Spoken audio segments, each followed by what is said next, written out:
So you all must be wondering, how am I on a wheelchair? Allow me to share my story with you. I used to participate in all sports events. Yeah. I love traveling. I have with me one of the most inspirational women I have ever met. Yeah, so there was this one night, right after my engagement, 13 days after my engagement. I was celebrating with my friends actually. You're celebrating your engagement? Yeah, with my friends, yeah. I was going up the stairs to answer a phone call.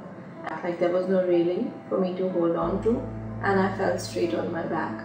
So the minute I fell, I lost sensations waist below.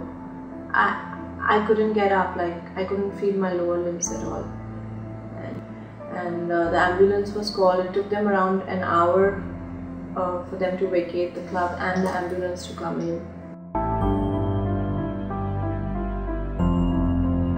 So I was in the hospital for 15 days. I did a lot of vigorous physiotherapy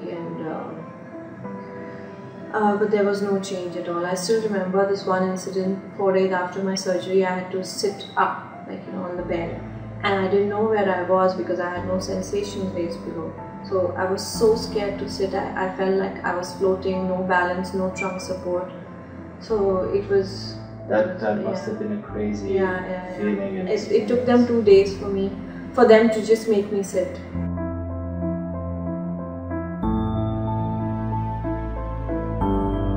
Yeah. I had a very good family support, friends and all were there. So of course I was scared, but I just thought about them that no, I can't, You wanted to be strong for your family. Yeah. Whatever, whoever used to come to meet me, try this doctor, do this therapy. I tried everything under the sun.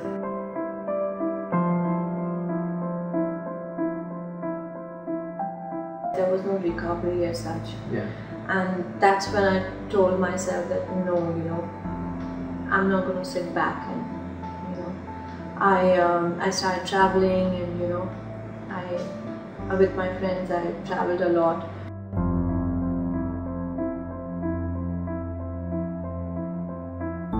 And I used to get these frequent headaches very often in Mumbai. Went on for 6 months, and I used to be like, maybe it's because I'm lying down all the time, and I'm not doing physiotherapy, or I'm eating something wrong, it's gas or something like that. This went on for 6 months, and I still remember I was traveling to Dubai, and I was on my way back from Abu Dhabi to Dubai, and on the highway I felt so nauseous and I started throwing up. I came back to Bombay. I got an MRI done, and that's when I was diagnosed with a brain tumor. And so I was in the hospital for 4 days because my pain was so severe and the doctors didn't know what to do. So once my report came, I was diagnosed with the tumor. And in 4 days, I went in for a brain surgery. It was a 10-hour surgery, but I was in the hospital for a week.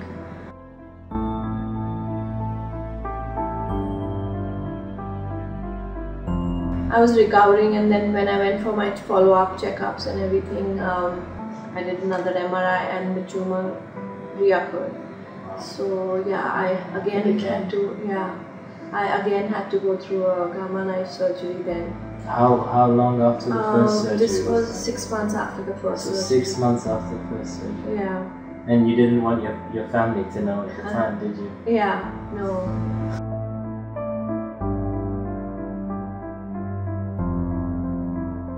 Inside me, something kept me going that, I'm not going to, break down, because it's not about me.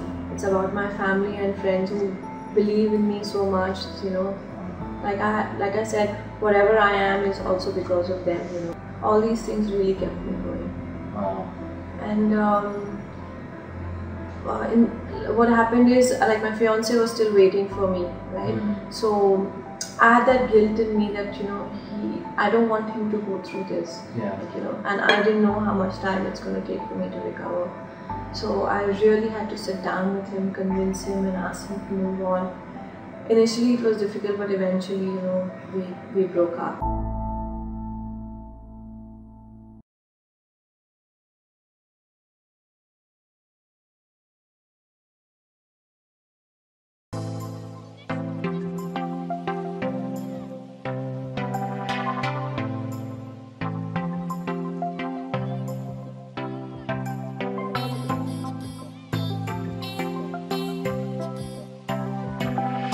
now let's talk about all the things that you've done afterwards, because you know you had a very strong passion for sports, and you made a decision to bring that back to your life. So you know, there was everything going for me. Like, I started traveling.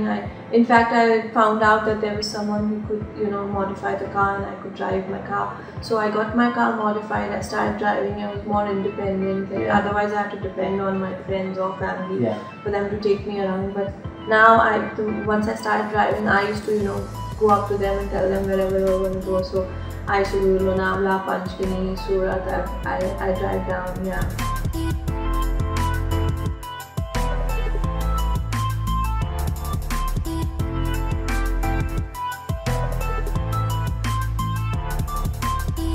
You know, I always thought that everything is there, but there's something missing. I used to love sports.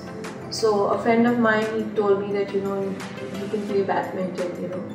They were playing for a couple of months. So I was like, oh wow, I mean, this was something that was lacking in my life, and I could get back to sports. That was the best thing for me. So I started playing badminton with my other friends who are also on engagement. And we used to practice every Sunday for 2 hours, and then there was district level. I participated for that, and I won a gold there.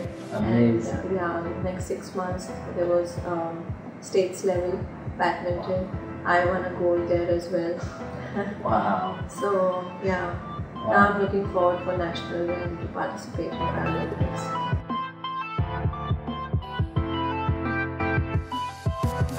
Same thing with my work. I mean, you know, I always wanted to be an entrepreneur, but like I was working earlier, but I always wanted to be an entrepreneur.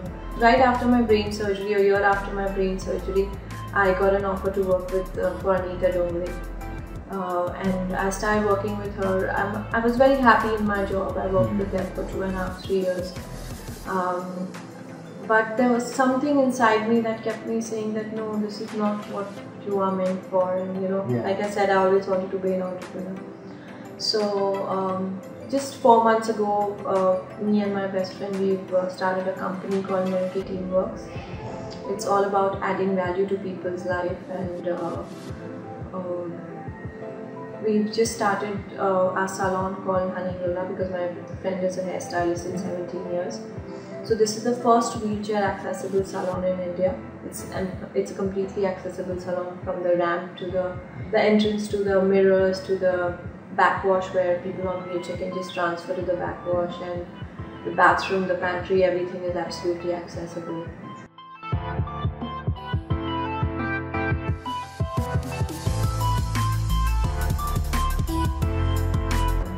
Now we look up to conducting more of seminars and motivating people, and I would like to share my story with everyone so that people realize that it's, you know, nothing can stop you and everything is inside you.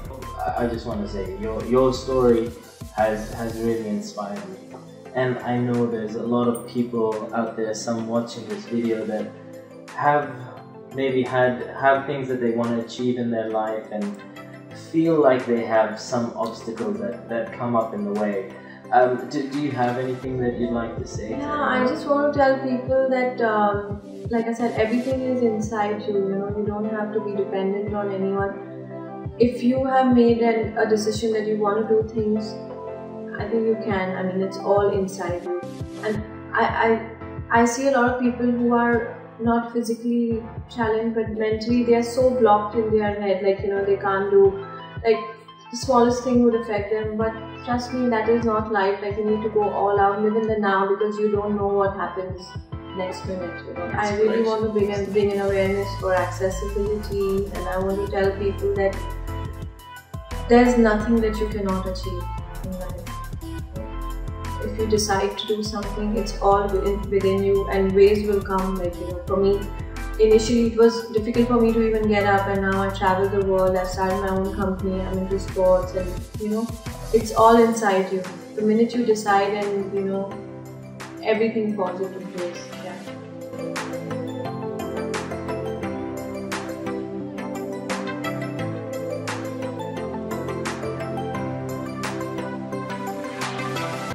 I hope that this video has really opened your eyes to some of the excuses that maybe we put in our lives and how they are really insignificant in the big scheme of things. How we really need to change our outlook, have a more positive, outlook on some of the things that really affect us in our lives.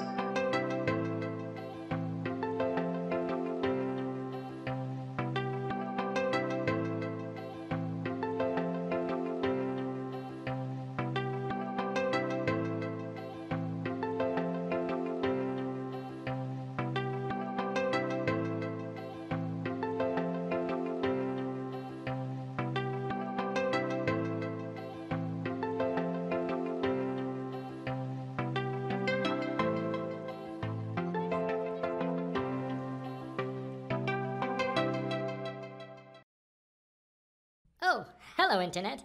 Munir heard you like cat videos, so he hired me to talk to you. He makes videos to show you how to influence yourself through mindset changes and others through the power of persuasion.